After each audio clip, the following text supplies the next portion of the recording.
Hello everyone, తెలంగాణలో BRS party నుంచి car steering ఢిల్లీలో చేరాల్సిందే అంటున్నారు.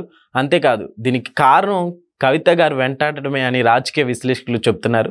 ఇదే అంశం మీద విశ్లేషణ తీసుకునే ప్రయత్నం చేద్దాం. ప్రస్తుతం మనతో జర్నలిస్ట్ శేషరావు గారు ఉన్నారు. వెల్కమ్ చేద్దాం.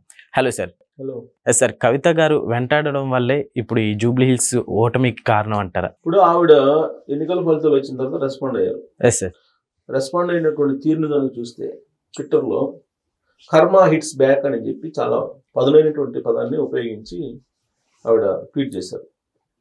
అంటే కర్మ సిద్ధాంతం హిట్స్ బ్యాక్ అంటే తిరిగి మీరు అనుభవించాల్సి వస్తుంది అని చెప్పేసి ఆవిడ ట్వీట్ చేయటం జరిగింది. ఆవిడ ఏ ఉద్దేశంతో ఆ విధమైన ట్వీట్ చేశారనేది విస్తృతమైనటువంటి అర్థం వస్తుంది. ఎలా అంటే ఈ మధ్యకాలంలో కవిత గారు చేసినటువంటి ఆరోపణలు ఏంటి? కేసీఆర్ గారి చుట్టూ దెయ్యాలు ఉన్నాయని చెప్పి చేశారు. అలాగే హరీష్ రావు, కేటీఆర్ గారు వీళ్ళందరూ సంపాదించుకున్న సంపాదన గురించి మాట్లాడారు. ఫామ్ హౌస్ల గురించి మాట్లాడారు. పార్టీలో షోకాజ్ నోటీస్ ఇవ్వకుండానే నన్ను సస్పెండ్ చేశారు, అనుభవించక తప్పదు అనేటువంటి యాంగిల్లో ఒకవేళ కర్మ హిట్స్ బ్యాక్ అని చెప్పి పెట్టారా అనేటువంటి సెన్స్ వస్తుంది. ఇది కాకుండా 2014 లేదంటే 2001 నుంచి వీళ్ళు ప్రత్యేక తెలంగాణ ఉద్యమం పేరుతోటి వీళ్ళు ఏం చేశారు అనేది కవితకి బాగా తెలుసు.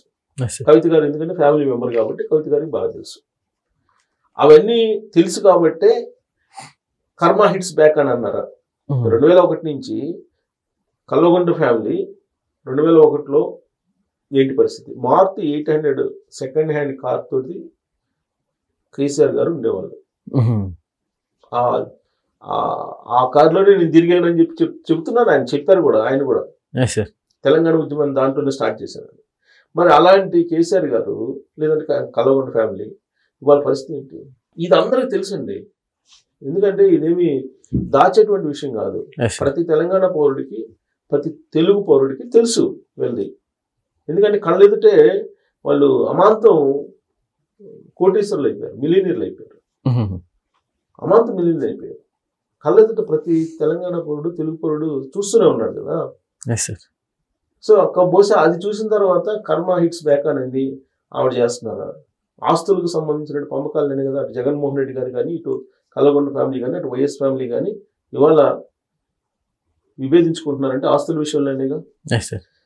బహుశా ఈవిడికి ఆస్తి ఇవ్వకుండా మొత్తం కేటీఆర్ గారు లేదంటే హరీష్ రావు వీళ్ళందరూ తీసుకున్నారనే ఒక బాధతోటి ఆమె కర్మ హిట్స్ బ్యాక్ అన్నారా? లేదనంటే అసలు ఆవిడకి ఏమన్నా అప్పుడు అధికారంలో ఉన్నప్పుడు ఓడిపోయిన తర్వాత మంత్రి పదవి ఇవ్వలేదనేటువంటి ఒకవేళ ఆ బాధతో అన్నారా? లేదు కేసీఆర్ గారికి దూరం చేశారు అనేటువంటి బాధతో అన్నారా?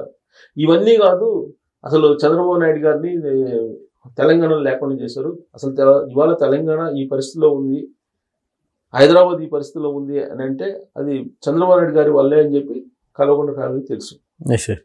ఎందుకంటే అసెంబ్లీ సాక్షిగా కేసీఆర్ గారు అనేక సందర్భాల్లో మాట్లాడారు. 2009 ఎన్నికల్లో కూడా మహాకూటమి ఏర్పడింది ఇక్కడ.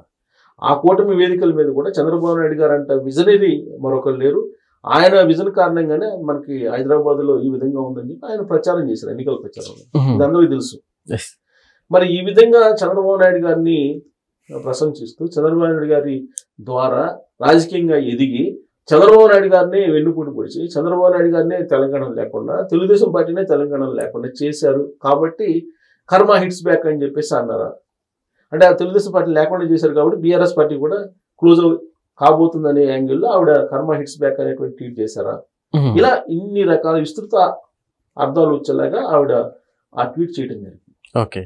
దాంతోపాటు ఆవిడ ఏమన్నారు, ఇప్పటికీ ఆవిడ స్టాండ్ అయి ఉన్నారు ఆవిడ చేసినటువంటి యాక్టుల మీద. ఏంటి? బీఆర్ఎస్ పార్టీని బీజేపీలో విలీనం చేస్తున్నారు, దీనికి సంబంధించిన ప్రక్రియ ప్రారంభమైంది అని ఆవిడ ఎప్పుడో 4-5 నెలల క్రితమే చెప్పారు. దానికి తగిన విధంగానే మన జూబ్లీ హిల్స్ ఉప ఎన్నికల్లో బీఆర్ఎస్ పార్టీ, బీజేపీ ఇచ్చిపుచ్చుకునే దూరంలో కనిపించాయి. అభ్యర్థిని లేటుగా ప్రకటించిన దగ్గర నుంచి ప్రచారం వరకు కూడా. నేను ఆ మధ్య ప్రచారం సందర్భంగా నేను అటు నుంచి వస్తుంటాను, మాదాపూర్ నుంచి వస్తున్న సందర్భంగా బీజేపీ, బీఆర్ఎస్ రెండు పక్క పక్కనే ఉన్నాయి ప్రచార రథాలు కూడా, ఒకదాని వెనక ఒకటి ఉన్నాయి. సో ఆ విధంగా ఇచ్చిపుచ్చుకునేటువంటి విధంగా నడుస్తున్నాయి కాబట్టి బీజేపీలో విలీనం అయ్యే అవకాశం ఉందా? ఇప్పుడు ఆల్రెడీ కవిత గారు చెప్పారు విలీనం కాబోతుంది అని. అలాగే సీఎం రమేష్ గారు చెప్పారు, కేసుల నుంచి మమ్మల్ని బయటపడేయండి, మేము పార్టీని విలీనం చేస్తామని చెప్పి మీరు మాట్లాడండి అని చెప్పి సీఎం రమేష్ దగ్గరికి వెళ్ళినట్టు, కేటీఆర్ గారు వెళ్ళినట్టు ఆయనే చెప్తున్నాడు. ఎవరు? సీఎం రమేష్ గారు చెప్తున్నారు కదా. దానికి ఇంతవరకు అసలు పోయాడా లేదనేది ఇంతవరకు క్లారిఫికేషన్ అయితే ఇవ్వలేదు కదా కేటీఆర్ గారు. అంటే మౌనం అంగీకారం అనుకోవాలి కదా.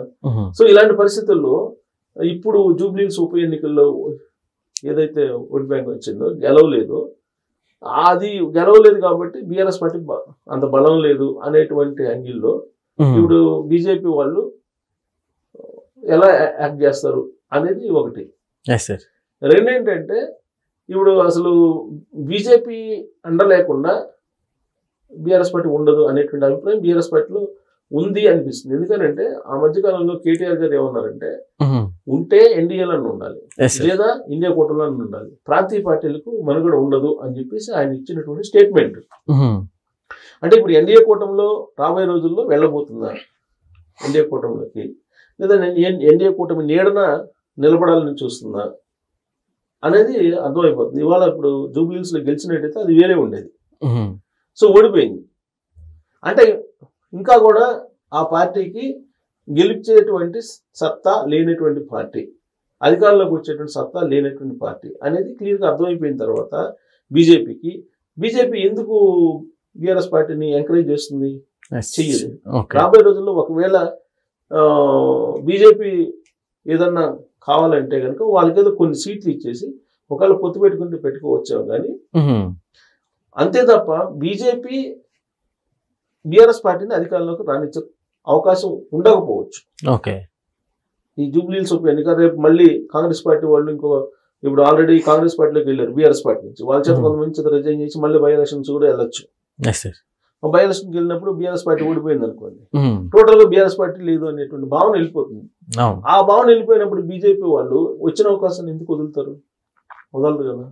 కాబట్టి ఎప్పటికైనా సరే కారు ఢిల్లీ వాళ్ళ చేతుల్లోనే స్టీరింగ్ ఉంటుంది, కార్ స్టీరింగ్ ఢిల్లీ వాళ్ళ చేతుల్లోకి వెళ్ళిపోయింది. కవిత గారు చెప్పినప్పుడే అయిపోయింది, కార్ స్టీరింగ్ ఢిల్లీ వాళ్ళ చేతిలో ఉంది, ఢిల్లీ బీజేపీ కమల్నాథుల చేతుల్లో ఉంది. అది వాళ్ళు ఇటు తిప్పితే అటు జరుగుతుంది. సో రాబోయే రోజుల్లో ఏం జరిగింది అనేది మనం చూడాలి, ఇదేనా లేకపోతే మరొక ప్రత్యామ్నాయం. Okay sir, thank you.